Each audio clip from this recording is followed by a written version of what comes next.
Hi friends, હું તમારી પ્રિયા. આ છે રસોઈનો ફાસ્ટ એન્ડ ફ્યુરિયસ એપિસોડ, જ્યાં સૂપ અને મસાલા રાઈસ બંને બને છે ફક્ત 20 મિનિટમાં.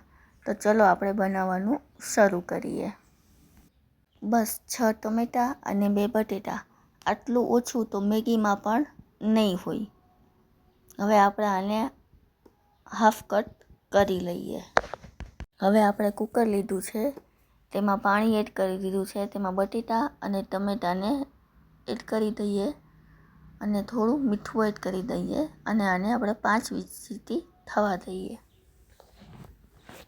હવે આપણે બાફેલા શાકને બ્લેન્ડરથી બ્લેન્ડ કરી લઈએ, પણ સ્મૂથનેસ જરૂરી છે, નહીં તો સૂપ નહીં પણ કચુંબર બનશે. તો પરફેક્ટ બનાવી લઈએ. હવે આને આપણે સરસ ગાળી લઈએ, જેથી ટમેટાના રેસા આપણને મોંમાં ન આવે. આપણે આને ગેસ ઉપર ચડાવી લઈએ. તેમાં આપણે 1 ચમચી ધાણા જીરું એડ કરીશું, 1 ચમચી કાશ્મીરી મરચું એડ કરી દઈએ અને થોડી ખાંડ, જે મીઠી લવ સ્ટોરી છે, અને સ્વાદ પ્રમાણે મીઠું એડ કરીશું. થોડી કોથમીર અને ગ્રીન મરચાં એડ કરીએ.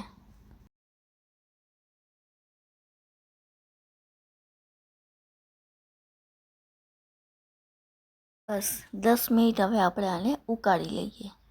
આ સમય દરમિયાન તમે ચા પી શકો છો, વોટ્સઅપ ચેક કરી શકો છો, ઇન્સ્ટાગ્રામ પણ ચેક કરી શકો છો. મેં અહીંયા પેન લીધું છે, તેમાં થોડું ઘી અને થોડું એવું તેલ એડ કરીશું અને બંનેને આપણે સરસ ગરમ થવા દઈએ. પછી આપણે રાઈ જીરું એડ કરીશું. હવે આપણે આ વઘારને ટમેટા સૂપમાં એડ કરીશું. તૈયાર છે આપણું ટમેટાનું સૂપ. હવે આપણે મસાલા રાઈસ બનાવીએ. અહીંયા મેં 1 બાઉલ રાઈસ લીધા છે, જે હું એને પાણીમાં પલાળી અને 10 મિનિટ માટે આપણે ઢાંકીને રાખી દઈએ. હવે મેં કુકર લીધું છે, તેમાં આપણે તેલ એડ કરી દઈએ. હવે આપણે થોડું ઘી એડ કરી દઈશું. હવે આપણે થોડા ખડા મસાલા એડ કરી દઈએ. હવે ડુંગળી એડ કરી દઈએ. હવે ડુંગળી આપણી સરસ ચડી ગઈ છે, તો હવે આપણે બટેટા એડ કરી દઈશું. હવે ટમેટાની પ્યુરી એડ કરી દઈએ. આપણે થોડી હળદર એડ કરીશું, થોડું કાશ્મીરી મરચું, ધાણા જીરું, આપણો ગરમ મસાલો, સ્વાદ અનુસાર નમક એડ કરીશું. હવે આપણે પલાળેલા ભાત એડ કરી દઈએ. 2 મિનિટ માટે મિક્સ કરી લઈએ.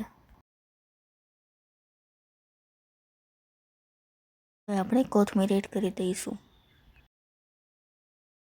અડધી કપ જેટલું પાણી એડ કરી દઈએ. હવે આને આપણે ઢાંકીને 3 સીટી કરી લઈએ.